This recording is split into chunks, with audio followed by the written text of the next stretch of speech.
जिल्ह्यात 36 अंश सेल्सिअसवर पारा गेला आहे। मार्च महिन्यात तापमानात मोठ्या प्रमाणात वाढ झाल्याने आरोग्य विभाग सतर्क झाला असून जिल्ह्यातील प्राथमिक आरोग्य केंद्रामध्ये उष्माघात कक्ष स्थापन करण्यात आले आहे। जिल्ह्यात उन्हाच्या झळा वाढल्या असून कमाल तापमान वाढले आहे। त्यामुळे आरोग्य विभाग सतर्क झाला असून तेथे पुरेसं औषध साठाही ठेवण्याच्या सूचना दिल्या आहेत। त्यानुसार आरोग्य विभागाने उष्माघात कक्ष सज्ज केले आहे। गरज नसेल तर उन्हात बाहेर फिरू नये। बाहेर जाताना गॉगल, टोपी, रुमाल, छत्री सोबत हवा। जर बाहेर जावे लागलेस तर उन्हापासून संरक्षण होईल याची काळजी घ्यावी, असे आवाहन आरोग्य विभागाच्या वतीने करण्यात आले आहे। बुलढाणा जिल्हा सामान्य रुग्णालय इथे आणि अधिनियमित संस्था जसे की ग्रामीण रुग्णालय, उपजिल्हा रुग्णालय आणि इतर संस्थांमध्ये दरवर्षीप्रमाणे आपण उष्माघाताचा एक कक्ष स्थापन करत असतो।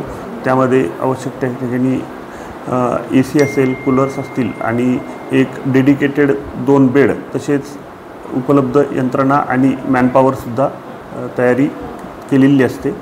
त्या अनुषंगाने जिल्ह्यातील कुठलाही उष्माघाताने पीडित रुग्ण असेल तर त्याला त्वरित ॲडमिट करून त्यावर समोरील उपचार केल्या जातात आणि आपण अशा हीट वेव्हसाठी सुसज्ज यंत्रणा तयारीत आहे। जिल्ह्यात किती उष्माघाताचे कक्ष उभारण्यात आलेले आपल्या प्रत्येक आरोग्य संस्थेमध्ये उष्माघाताचे कक्ष ओपन करणे अपेक्षित आहे। त्याप्रमाणे ते नक्कीच पूर्ण झालेले आहेत।